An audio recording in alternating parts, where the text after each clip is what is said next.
Students, my name is Dr. Srinivas Kohli. I am faculty at Jawaharlal Nehru University. Under UGC MHRD E-Pathshala program, we are dealing a paper on population structure and characteristics. Under this paper, today I am dealing a module on child marriages.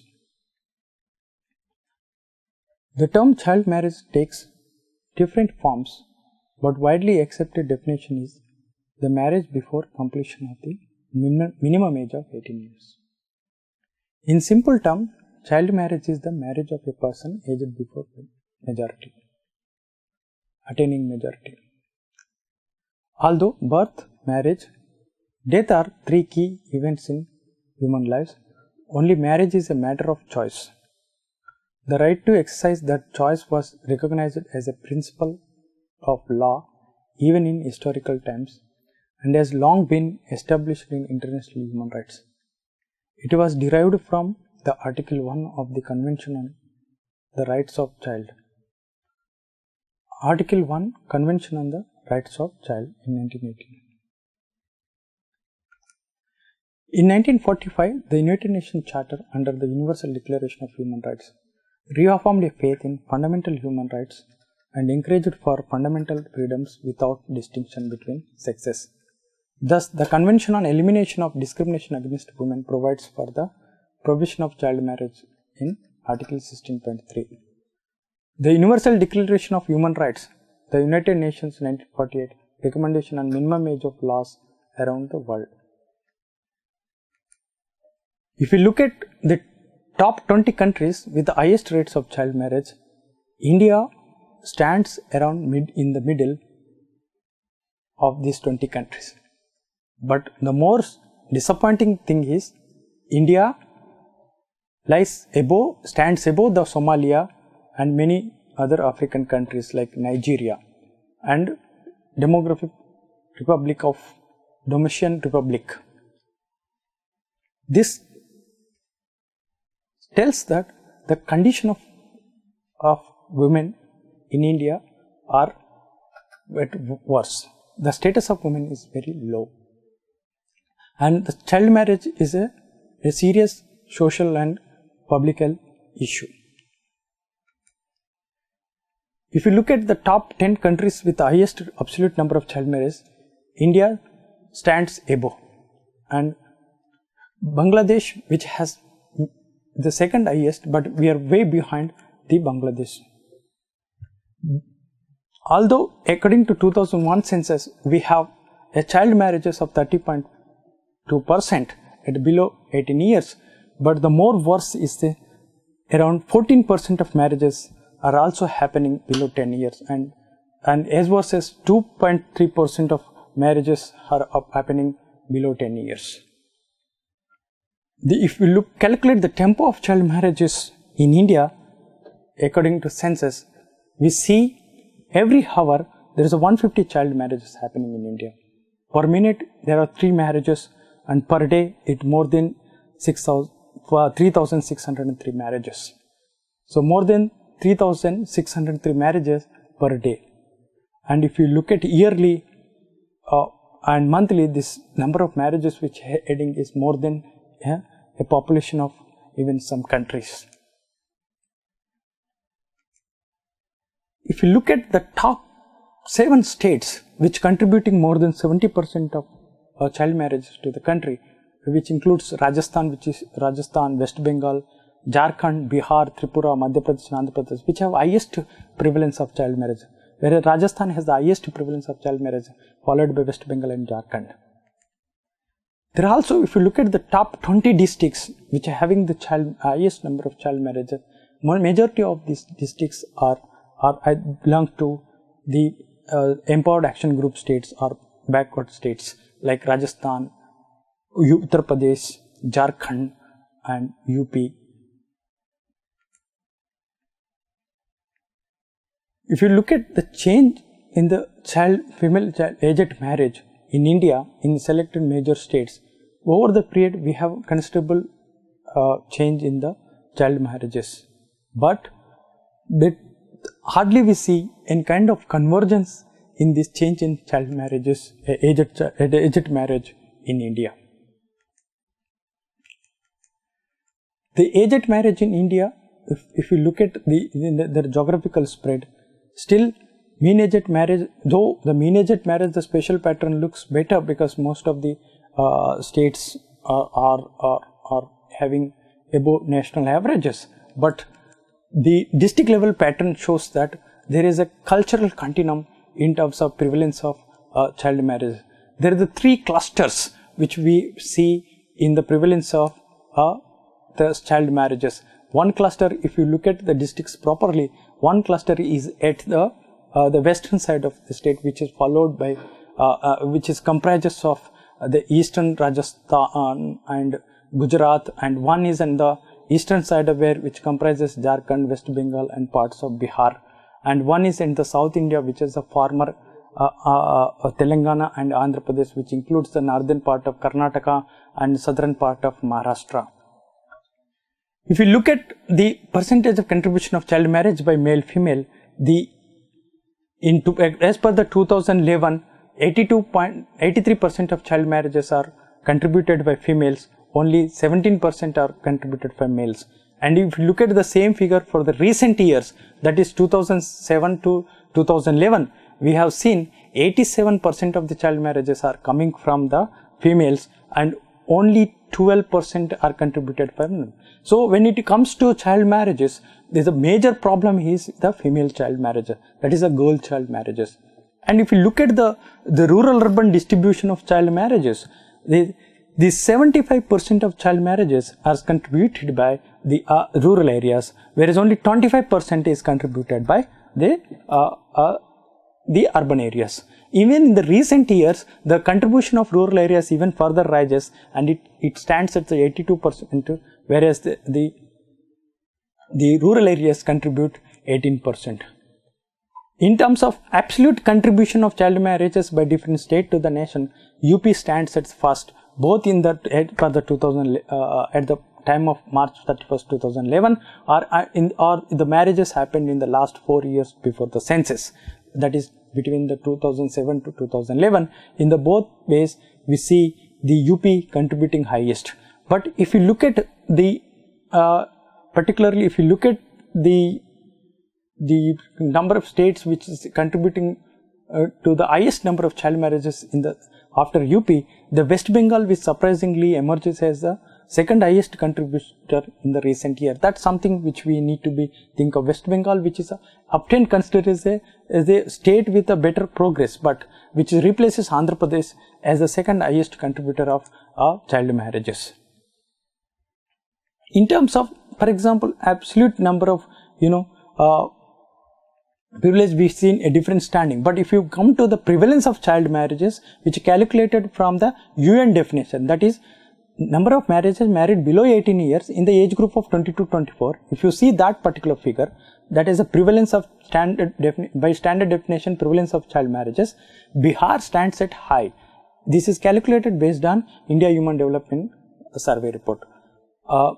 Then if you look at this, then Bihar stands with 59% as an highest prevalence of child marriage, followed by Rajasthan. Then the other places like in the third place West Bengal, fourth place Jharkhand and Madhya Pradesh, fifth and sixth is Andhra Pradesh. So all these states have above national average of prevalence of child marriages. But if you look at the social group wise, the pattern of prevalence of child marriages, the surprising finding is that there is no difference among the richest and poorest prevalence of child marriages in the richest and poorest in urban areas. The prevalence of child marriage is as high as is equally prevalent in the richest and poorest groups. And more importantly, if you look at by caste and as well as other religious distribution, the prevalence of child marriage in the lower caste and other are disadvantaged religious groups is not a surprise. But the surprise is the high and significant presence of child marriages in higher socioeconomic groups is something which is need to be considered. And the high presence of child marriage in urban areas is another concern, because the rural skewness of child marriage is well known, but why still the child marriage is also happening in urban areas, something which we need to be taken into consideration.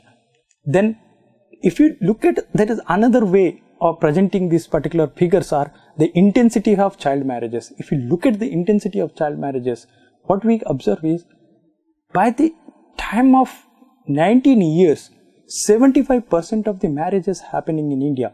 So, for example, 25% of the marriages happening by 15.5 years. But in the next 2 years, there is another 25% is added. That is 50% of the marriages are happening by 17.5 years, and 75% of marriages happening by 19 years. That means the majority of the marriages are happening in India are below 20 years. That means these all people are missing their higher education, and this is something which we need to be a big concern for the socio-economic development of these particular people.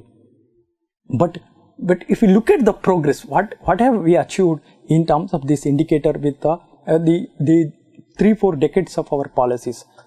The results from the various surveys, compiled from various surveys, shows that we have able to decline child marriages from 57% to 36% as per the 2011-12 statistics.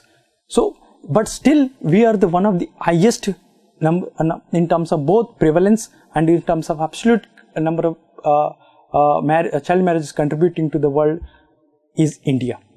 That means every 1 in 3 of child marriages are happening in India. India contributes around 33% of child marriages to the world. If you look at this particular chart, this shows that the probability of marrying across by age groups.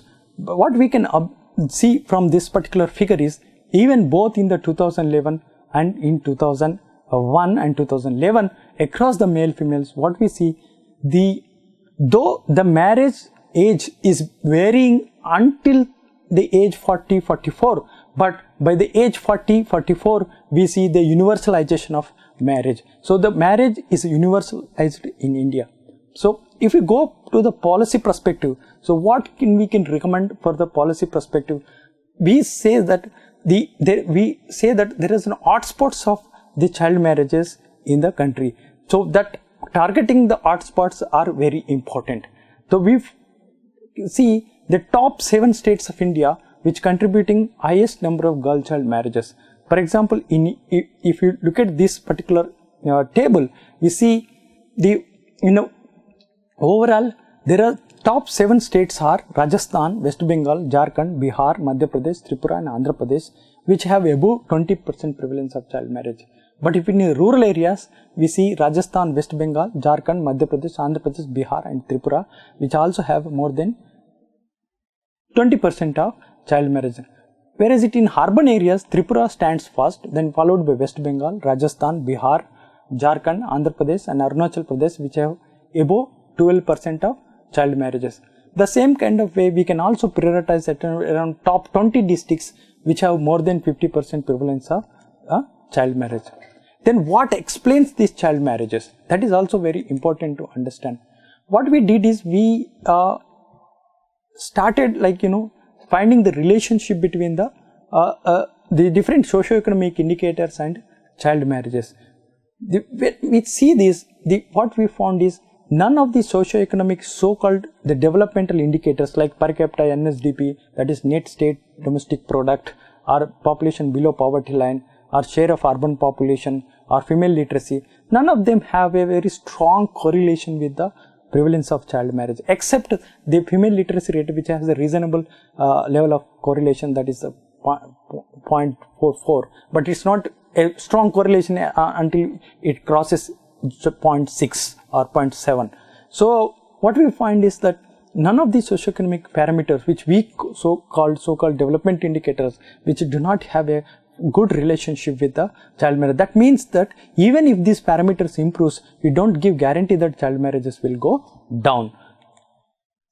Even we have seen the relationship with the other female agency indicators like female empowerment indicators like female workforce participation and sex ratios. What we find is even the child marriage is also not associated with this indicator.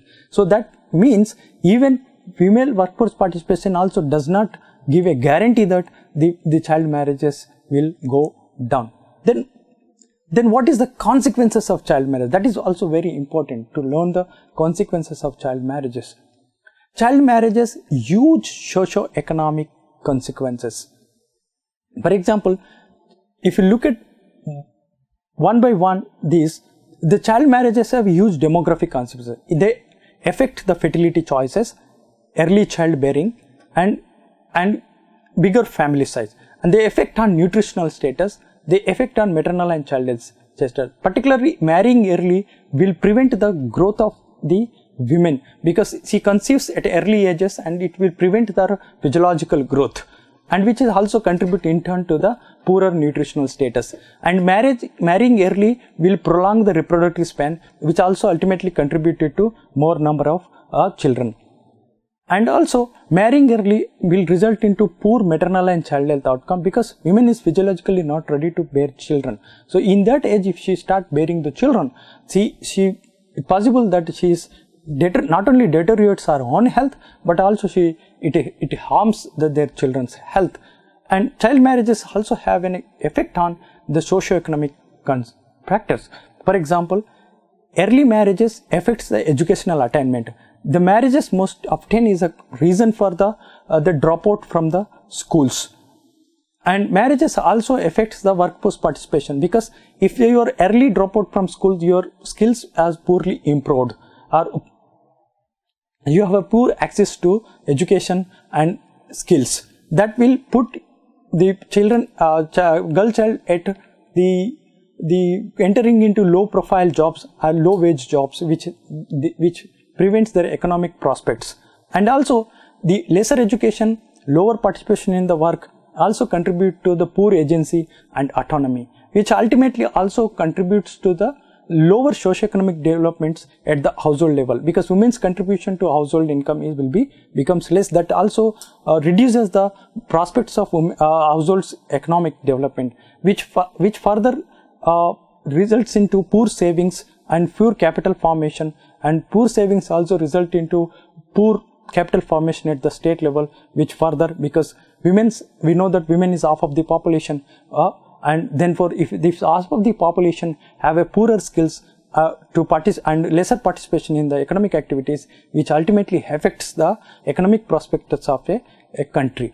So therefore preventing child marriage is very important. For example, if you go through some of the reports of the recent reports, which says that child marriages contribute to as high as 1.7% of the GDP loss for the country, which adds more than 1,60,000 live births, the additional live births for the country in the in the preceding 5 years. The welfare cost from the population growth, education spending by governments, and earning losses of women and girls are only some of the economic costs of child marriage considered to date. But our estimates show that the magnitude of this combined cost is very high. For example, even from other countries, it shows that Nigeria, these costs are as high as $25 billion from now to 2030. So, what finally we say that child marriage is not just a gender or human rights or moral issue, but it has also a huge socio-economic and public health issue and demographic issue. Therefore, prevention of child marriage is must for better progress of a country.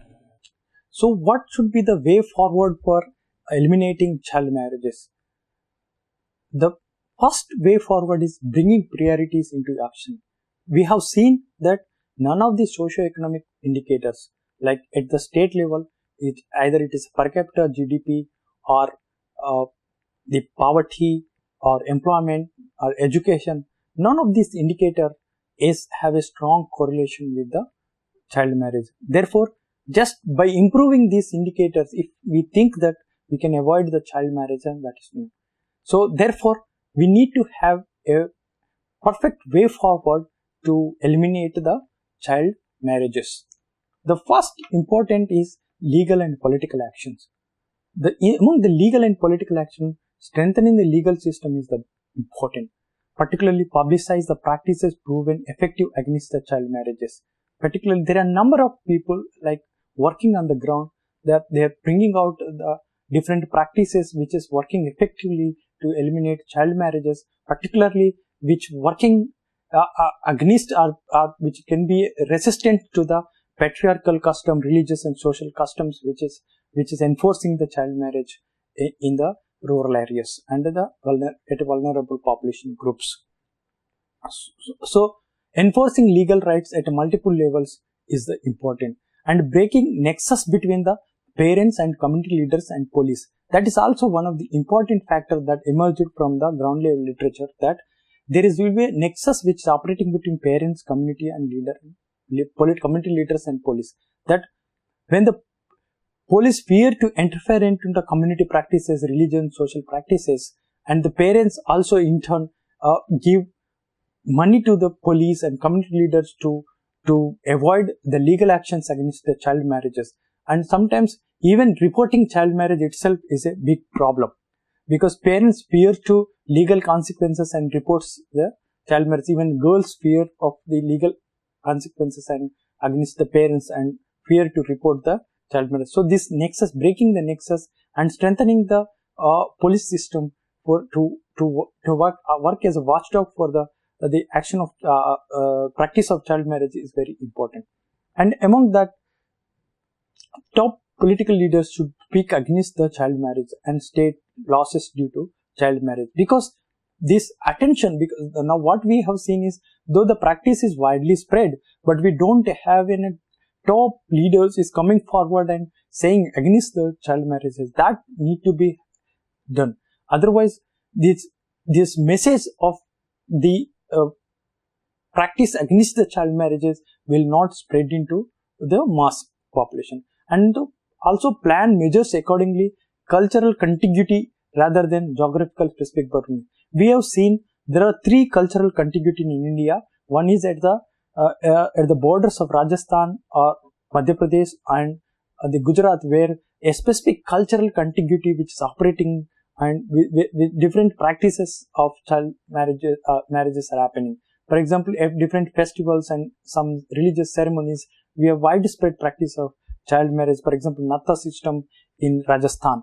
So, and also if you come to the down south, we have Devadasi system, which both in the Telangana and in the northern Karnataka and southern Maharashtra, we have a widespread practice of Devadasi, which is a age-old cultural practice, but still that this kind of practice is still persisting, and which is reducing age marriages for female children and promoting the higher number of child marriage in this region. And if you go to the other side, in the eastern side, we have boundaries between the states like Bihar, Uttar Pradesh, Jharkhand and West Bengal, which combinedly forms another cultural contiguity where the child marriages are practiced. There it is basically, it's a poor socioeconomic status is a major reason for the child marriage. So this geographical context need to be understood to formulate the policies for the eliminating the child marriages. Also, the second is the school level engagement. School level engagement is very important, because most of these children at the time of marriages are enrolled in the schools, and they're school going children. So if the schools has given some kind of legal actions by government, particularly to the teachers, to rescue the children and report to the government about the prospective child marriages and bring the children to the legal protection, is prevents the child marriage. And mandatory gender rights awareness is another important program. Like for example, we have to introduce the gender rights and awareness on gender rights in the school and curriculum at particularly secondary level, so that girls knows their rights and they can protest against the child marriages, and mobilize active engagements of men and boys against the child marriage. Not only sensitizing girls, but it will be also important to sensitize the boys against the child marriages. That is also helps These all can be done at the school level. Then another important is the research and advocacy and media, role of research, advocacy and media. There are a lot of research on the child marriages, how the practices are happening, how the cultural contiguities are working around, how there is a nexus between police, parents and other this with. But we are failed to bring that particular information to the policy level. That therefore there should be the convergence between the what researchers do in the advocacy, and the media should have a bigger role in bringing this particular information to the policy level. So effective advocacy and strong collaboration among the stakeholders is required. That is media, researchers and the policy makers. And there should be a large scale. Today the technology is very important. We can use the technology to campaign against the child marriage and make awareness of gender rights for the young girls and boys. The large-scale mass media campaign using social media to generate public awareness is important, like mobile phone, Facebook, WhatsApp, Twitter. These are the which every day now people using it. Particularly the young youth and children are very much access to this kind of social media. So we need to create an awareness against child marriages using this info.